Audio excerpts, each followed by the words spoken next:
Hi friends, నేను మీ హఫీజ్. మీరు చూస్తున్నారు తెలుగు టెక్ ట్యూబ్స్. ఫ్రెండ్స్, మనం ఈ వీడియోలో మీడియాటెక్ ప్రాసెసర్స్ గురించి మాట్లాడదాం. సో మీడియాటెక్ ప్రాసెసర్స్ వేస్టా? మరి ఎందుకు చాలామంది ఇలానే అనుకుంటూ ఉంటారు. నేను కూడా కొన్ని వీడియోస్లో చెప్పాను, మీడియాటెక్ ప్రాసెసర్ అన్న వెంటనే నేను ఏంటంటే ఆ మొబైల్ని సజెస్ట్ చేయను, వేరే తీసుకోండి అని చెప్పేవాడిని కదా. సో మరి ఎందుకు జనాలలో మీడియాటెక్ ప్రాసెసర్స్ అంటే వేస్ట్ ప్రాసెసర్స్ అని, లేకపోతే అవి చాలా హీటింగ్ని రేస్ చేస్తాయి అని ఎందుకు ఇటువంటి స్టాంప్ పడింది అనే దాని గురించి ఈ వీడియోలో మాట్లాడదాం. సో దీని గురించి మీకు అర్థం కావాలి అంటే నేను ఆల్రెడీ మీకు దీనికి సంబంధించి ఒక స్టోరీ చెప్పాను. మనకు 2010లో అప్పుడప్పుడే మన ఇండియన్ మార్కెట్లోకి స్మార్ట్ ఫోన్స్ రావడం స్టార్ట్ అయిపోయాయి. మనకు ఈ సోనీ, ఎల్జీ, హెచ్టీసీ, సామ్సంగ్ వీళ్ళు ఏం చేశారంటే అప్పుడే మన ఇండియన్ మార్కెట్లోకి స్మార్ట్ ఫోన్స్ తీసుకొని రావడం స్టార్ట్ చేశారు. కాకపోతే అవి చాలా ఎక్కువ ప్రైస్ ఉండేవి. సో వాళ్ళు తక్కువ ప్రైస్కి మొబైల్ సేల్ చేసే వాళ్ళు కాదు. సో ఈ విషయాన్ని మన ఇండియన్ మార్కెట్ కంపెనీస్ ఏవైతే ఉన్నాయో, మైక్రోమాక్స్, కార్బన్, స్పైస్, ఇటువంటి వాళ్ళు ఏం చేశారంటే అవి తెలుసుకుని చైనాకి వెళ్ళిపోయి అక్కడ నుంచి మొబైల్ని పర్చేస్ చేసుకొని తీసుకొచ్చి ఇక్కడ స్టాంప్ కొట్టి అమ్మేవాళ్ళు, అంటే లోగో ప్రింట్ చేసి అమ్మేవాళ్ళు. సో వాళ్ళు అక్కడ నుంచి తీసుకొచ్చిన ప్రాసెసర్స్ ఏంటి అంటే మీడియాటెక్ ఉండే ప్రాసెసర్స్ని పర్చేస్ చేసుకొచ్చి ఇక్కడ అమ్మేవాళ్ళు. సో రీజన్ ఏంటి అంటే అవి చాలా తక్కువ కాస్ట్కి వచ్చేవి. సో మన ఇండియన్ మార్కెట్లో జనాలు ఎలా పర్చేస్ చేసేవాళ్ళు అంటే మొబైల్ చాలా తక్కువ కాస్ట్కి వస్తుంది అంటే పర్చేస్ చేసేవాళ్ళు. వాళ్ళకి అప్పట్లో అంత నాలెడ్జ్ లేదు, ఏ ప్రాసెసర్ కొనాలి, ఏం కొనాలి అని. మొబైల్ పైనుంచి చూడడానికి మంచిగా కనిపిస్తే పర్చేస్ చేసేవాళ్ళు. దాంట్లో ఏం ప్రాసెసర్ వాడతారు అనేది అంత మ్యాటర్ ఉండేది కాదు కదా. సో జనాలు అలానే పర్చేస్ చేసుకుంటూ వెళ్ళిపోయారు. సో హై అండ్ మొబైల్స్ ఏవైతే ఉన్నాయో వాళ్ళు మాత్రం స్నాప్డ్రాగన్ ప్రాసెసర్నే వాడేవాళ్ళు. అదే చాలా ఎక్కువ పాపులర్ ఉండేది అప్పట్లో. ఎందుకంటే ఫస్ట్ రీజన్ ఏంటి అంటే అది ఎప్పటి నుంచో మనకు ప్రాసెసర్స్ని క్రియేట్ చేస్తుంది. అంటే మొబైల్ చిప్ సెట్స్ ఏవైతే ఉంటాయో స్నాప్డ్రాగన్ ఎప్పటి నుంచో క్రియేట్ చేస్తుంది.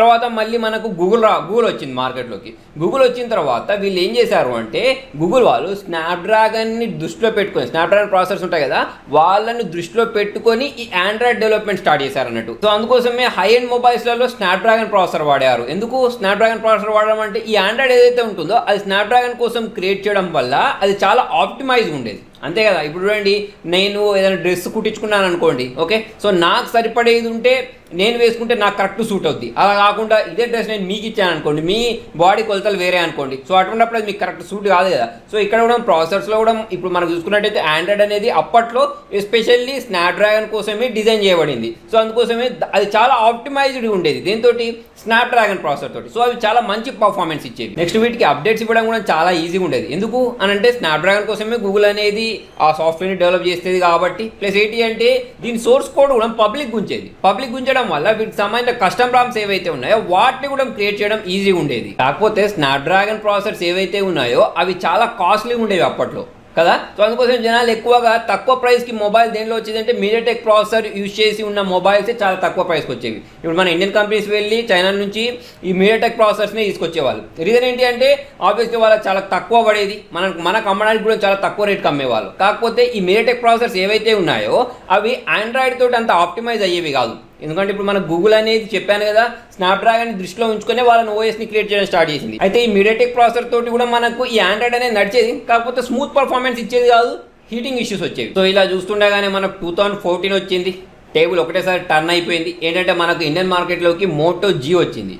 సో మోటో జీ దానికి సంబంధించిన ఫస్ట్ జనరేషన్ మొబైల్ని స్నాప్డ్రాగన్ 800 ప్రాసెసర్ తోటి 400 ప్రాసెసర్ తోటి తీసుకొని వచ్చింది. సో 400 ప్రాసెసర్ తోటి తీసుకొని రావడం తర్వాత వచ్చేసి మోటో ఈ కూడా వచ్చింది. అది మోటో ఈ 200 ప్రాసెసర్ తీసుకొచ్చింది. నెక్స్ట్ వచ్చేసి మనకి MI3 మొబైల్ ఏదైతే ఉందో ఫ్లాగ్షిప్ ఫోన్, అది మనకు స్నాప్డ్రాగన్ 800 ప్రాసెసర్ తోటి వచ్చేసింది. తర్వాత వచ్చేసి మనకు రెడ్మీ 1S మొబైల్ వచ్చింది, అది స్నాప్డ్రాగన్ 400 ప్రాసెసర్ తోటి 6000 బడ్జెట్కి తీసుకొని రావడం వల్ల చాలా మంది తక్కువ బడ్జెట్కి మనకు మీడియాటెక్ లాంటి ప్రాసెసర్స్ ఏవైతే ఉన్నాయో వాళ్ళు కూడా 6000 ఛార్జ్ చేసేవాళ్ళు. కాకపోతే అవి మీడియాటెక్ ప్రాసెసర్లు.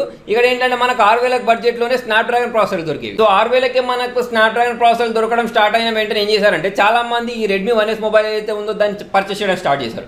పర్చేస్ చేయడం స్టార్ట్ చేసిన తర్వాత జనాలకు అర్థమైంది ఏంటి అంటే మీడియాటెక్ ప్రాసెసర్తో పోల్చుకున్నట్టయితే స్నాప్డ్రాగన్ ప్రాసెసర్స్ అనేవి చాలా స్మూత్గా రన్ అవుతాయి, ఎందుకంటే అవి ఆండ్రాయిడ్ తోటి ఆప్టిమైజ్ చేయబడి ఉన్నాయి. ప్లస్ హీటింగ్ ఇష్యూస్ కూడా ఎక్కువ రావట్లేదు అని జనాలకు అర్థమైపోయింది. సో జనాలు అందరూ స్నాప్డ్రాగన్ వైపు వెళ్ళడం స్టార్ట్ చేసేస్తారు. సో అలా అందరి మైండ్లలో మీడియాటెక్ ప్రాసెసర్స్ అనే వేస్ట్ ప్రాసెసర్స్ స్నాప్డ్రాగన్ తోటి పోల్చుకున్నట్టయితే అని అందరి మైండ్లలో నాటుకుపోయింది. సో అలా చూడండి, మరి స్నాప్డ్రాగన్ ప్రాసెసర్స్ అన్ని మంచి ప్రాసెసర్స్, దానిలో వేస్ట్ ప్రాసెసర్స్ లేవా అంటే స్నాప్డ్రాగన్లో కూడా మనకు హీటింగ్ వల్ల చాలా ఇష్యూస్ ఫేస్ చేసినవి, చాలా బ్లేమ్ అయిన ప్రాసెసర్స్ ఉన్నాయి.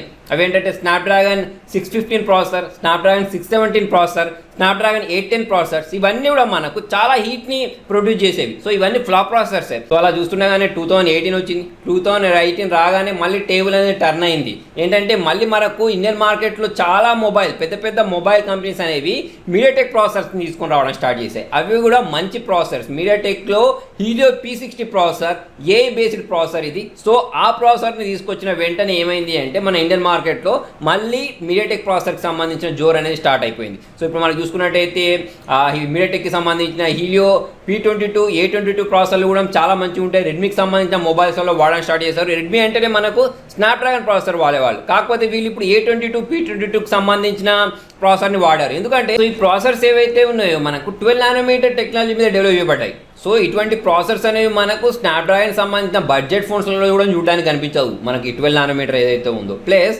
అంతేకాకుండా మనకి హీలియో P60 చూసుకున్నట్టయితే చాలా మంచి ఫోన్స్లో తీసుకొచ్చారు. ఒప్పో చూసుకున్నట్టయితే ఒప్పో మనకు F9 ప్రోలో తీసుకొచ్చింది, F7లో తీసుకొచ్చింది, మనకు రియల్మీ మొబైల్స్ తీసుకొచ్చింది. సో చాలా మటుకు మొబైల్స్ మనకు హీలియో P60 ప్రాసెసర్ వాడారు. రీజన్ ఏంటి అంటే అది స్నాప్డ్రాగన్ ప్రాసెసర్స్కి మంచి టఫ్నిచ్చింది. AI బేస్డ్ ప్రాసెసర్ కాబట్టి దాని పర్ఫార్మెన్స్ అనేది చాలా బాగుంది, చాలా సూపర్గా హిట్ అయింది. సో ఇలా మనం చూసుకున్నట్టు అయితే చాలా కంపెనీస్ మళ్ళీ మనకు మీడియాటెక్ ప్రాసెసర్ వైపు వెళ్తున్నాయి. సో అలా మీడియాటెక్ అనేది మళ్ళీ మన ఇండియన్ మార్కెట్లోకి కంబ్యాక్ చేసింది. ఎందుకు అంటే వాళ్ళు మంచి ప్రాసెసర్ తీసుకొచ్చారు, జనాలను దృష్టిలో ఉంచుకొని ప్రాసెసర్స్ని క్రియేట్ చేయడం స్టార్ట్ చేశారు.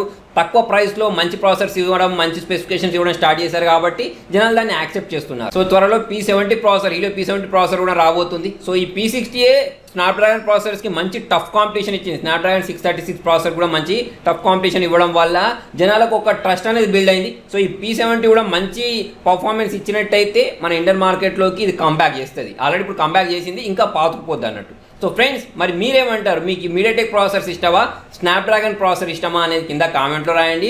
వీడియో నచ్చినట్టయితే లైక్ చేయండి, చూసి వెళ్ళిపోకుండా షేర్ చేయండి. ఇటువంటి ఇంట్రెస్టింగ్ అప్డేట్స్ కోసం చూస్తూనే ఉండండి తెలుగు టెక్ ట్యూట్స్.